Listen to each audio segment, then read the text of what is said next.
為咗系列賽嘅精彩程度，總決賽第3場，懸崖邊嘅馬刺追翻一局，將力搏嘅季後賽連勝場數停止喺13場，大比分追到1-2。呢一場都係馬刺從2019年以嚟首次喺麥迪遜廣場花園度贏波。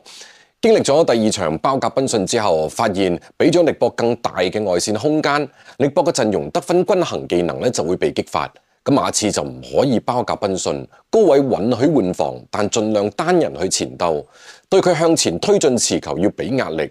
消耗體能似乎意義唔大，但消耗時間嘅意義好大。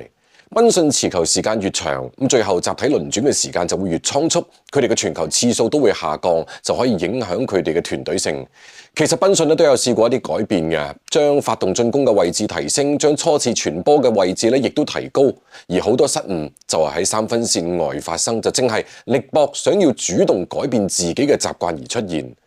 咁當然，賓遜之所以用咗好長時間運球上前場有啲時候亦都想要將對方嘅犯規展示俾裁判睇，呢一種係佢哋心態上面嘅改變，而改變佢哋心態嘅，或者就係對吹罰尺度嘅唔適應。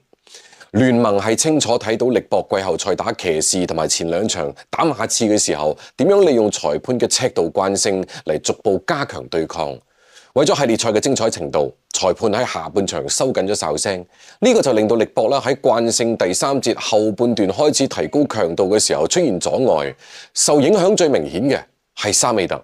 雖然佢嘅防守能力係有提升，但係始終佢呢個能力係後補嘅，手部動作避免唔到。佢喺成個下半場被吹咗4次犯規，進攻端都有一啲時候係要犯規而失敗。佢在場嘅時候，球隊淨負20分。馬刺當然都有佢哋自己表現更好嘅地方，要雲班減少高位持球，咁就需要後衛線多人去積極持球同埋去走位，雲班先至可以做到更多嘅無球走動。如果佢走無球嘅時候力搏佢哋都會盡量去保護籃底啊，咁所以雲班就唔可以每一次都切入，亦都要外彈。外彈吸引咗防守人跟出嚟，最佳第6人基頓莊信就要進入內線去強攻。咁其餘仲有更好對位條件嘅後衛亦都要果斷咁樣殺入內線。另外馬刺亦都果然更多咁樣利用咗罰球線附近嘅得分區域嚟改變力搏嘅防守企位。仲有一個關鍵嘅課題，當雲班休息嗰陣時，點樣保護哥尼特唔好俾對方狂攻呢？當馬刺發現唐斯即將要拉開單打哥尼特嘅時候，就包夾唐斯。雖然力搏到最後仲係可以得到分，咁至少改變咗對方嘅進攻選擇。霍斯嘅狀態提升，卡數嘅最後3分都好重要。